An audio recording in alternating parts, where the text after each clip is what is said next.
पौराणिक युग में शांतनु नामक एक सिद्ध साधु थे। इनकी पत्नी भी एक सिद्ध धर्मपरायण नारी थी। कहानी उस समय की है जब शांतनु और उनकी पत्नी बहुत वृद्ध हो चुके थे और उनकी आंखों की रोशनी भी चली गई थी। इन दोनों का एक पुत्र था जी। सका नाम था श्रवण कुमार। श्रवण कुमार बहुत ही सरल स्वभाव का व्यक्ति था। माता पिता के लिए उसके मन में बहुत प्रेम एवं श्रद्धा थी। वो दिन रात अपने माता पिता की सेवा करता था। अपने माता पिता का बच्चों की तरह लालन पालन करता था। उसके माता पिता भी स्वयं को गौरवशाली महसूस करते थे और अपने पुत्र को दिन रात हजारों दुआएं देते थे। कई बार दोनों एक दूसरे से कहते कि हम कितने धन्य हैं कि हमें श्रवण जैसा मातृभक्त पुत्र मिला, जिसने स्वयं के बारे में ना सोचकर अपना पूरा जीवन वृद्ध नेत्रहीन माता पिता की सेवा में लगा दिया। इसकी जगह कोई अन्य होता तो विवाह के बाद केवल स्वयं का हित सोचता और बूढ़े नेत्रहीन माता पिता को कहीं छोड़ आता और खुशी से अपना जीवन व्यापन करता।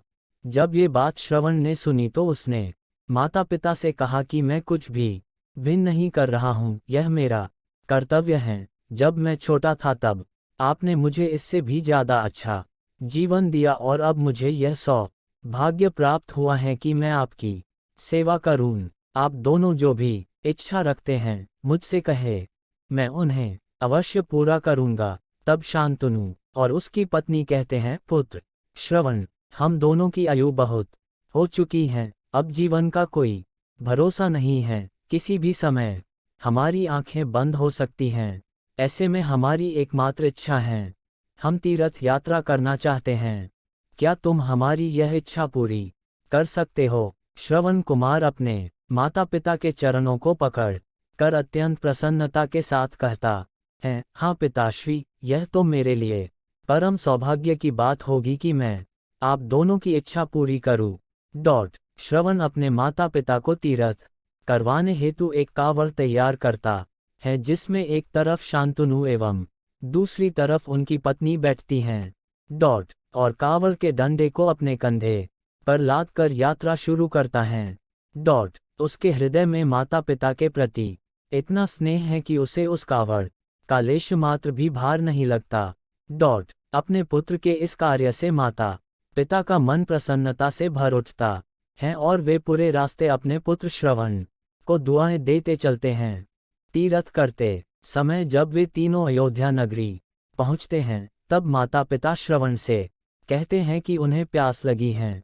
श्रवण कांवड़ को जंगल में रखकर हाथ में पत्तों का पात्र बनाकर सरयू नदी से जल लेने जाता है। उसी समय उस वन में अयोध्या के राजा दशरथ आखेट पर निकले थे और उस घने वन में वह हिरण को शिकार बनाने के लिए उस के पीछा कर रहे थे। तभी उन्हें घने जंगल में झाड़ियों के पार सरयू नदी से पानी के हलचल की आवाज आती है। उस हलचल को हिरण के पानी पीने की आवाज समझकर महाराज दशरथ शिकार के उद्देश्य से तीर चला देते हैं और उस तीर से श्रवण कुमार के हृदय को आघात पहुंचता है, जिससे उसके मुंह से पीड़ा भरी आवाज निकलती है, जिसे सुन दशरथ स्तब्ध रह जाते हैं और उन्हें अनहोनी का एहसास होता है और वे भागकर सरयू नदी के तट पर पहुंचते हैं, जहां वे अपने तीर को श्रवण के हृदय में लगा देख भयभीत हो जाते हैं और उन्हें अपनी भूल का एहसास होता है। दशरथ श्रवण कुमार के समीप जाकर उससे क्षमा मांगते हैं। तब अंतिम सांस लेता श्रवण कुमार महाराज दशरथ को अपने वृद्ध नेत्रहीन माता पिता के बारे में बताता है और कहता है कि वे प्यासे हैं, उन्हें जाकर पानी पिला दो और उसके बाद उन्हें मेरे बारे में कहना। और इतना कहकर श्रवण कुमार मृत्यु को प्राप्त हो जाता है। भारी हृदय के साथ महाराज दशरथ श्रवण के माता पिता के पास पहुंचते हैं और उन्हें पानी पिलाते हैं। माता पिता आश्चर्य से पूछते हैं, उनका पुत्र कहाँ है? वे भले ही नेत्रहीन हो पर वे दोनों अपने पुत्र को आहत से ही समझ लेते थे। माता पिता के प्रश्नों को सुन महाराज दशरथ उनके चरणों में गिर जाते हैं और बीती घटना को विस्तार से कहते हैं।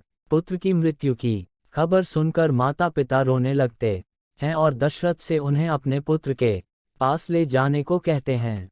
महाराज दशरथ कांवड़ उठाकर दोनों माता पिता को श्रवण के शरीर के पास ले जाते हैं। माता पिता बहुत जोर जोर से विलाप करने लगते हैं। उनके विलाप को देख महाराज दशरथ को अत्यंत ग्लानि का आभास होता है और वे अपनी करनी की क्षमा याचना करते हैं, लेकिन दुखी पिता शांतनु महाराज दशरथ को श्राप देते हैं कि जिस तरह मैं शांतनु पुत्र वियोग में मरूंगा, उसी प्रकार तुम भी पुत्र वियोग में मरोगे। इतना कहकर दोनों माता पिता अपने शरीर को त्याग मृत्यु को प्राप्त हो जाते हैं। महाराज दशरथ श्राप मिलने से अत्यंत व्याकुल हो जाते हैं और कई वर्षों बाद जब उनके पुत्र राम का राज्य अभिषेक होता है, तब माता कैकेयी के वचन के कारण राम, सीता और लक्ष्मण को 14 वर्षों का वनवास स्वीकार करना पड़ता है और इस तरह महाराज दशरथ की मृत्यु भी पुत्र वियोग में होती है। अपने अंतिम दिनों में उन्हें शांतनु के कहे शब्द याद आते हैं और वे राम के वियोग में अपना शरीर त्याग देते हैं।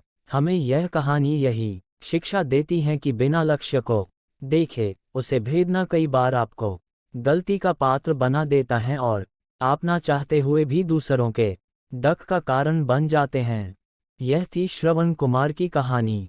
अपनी माता पिता भक्ति के कारण ही श्रवण कुमार पुराणों में जीवित हैं। श्रवण कुमार सदैव अपनी मात भक्ति के लिए जाने जाते हैं। उन्हीं की कहानी सुनाकर माता पिता अपने बच्चों को संस्कारित करते हैं। रामायण महाकाव्य में ऐसे कई चरित्र हैं जो हमें वास्तविक जीवन के कर्तव्यों का ज्ञान देते हैं और हमें धर्म एवं कर्म का सही मार्गदर्शन देते हैं।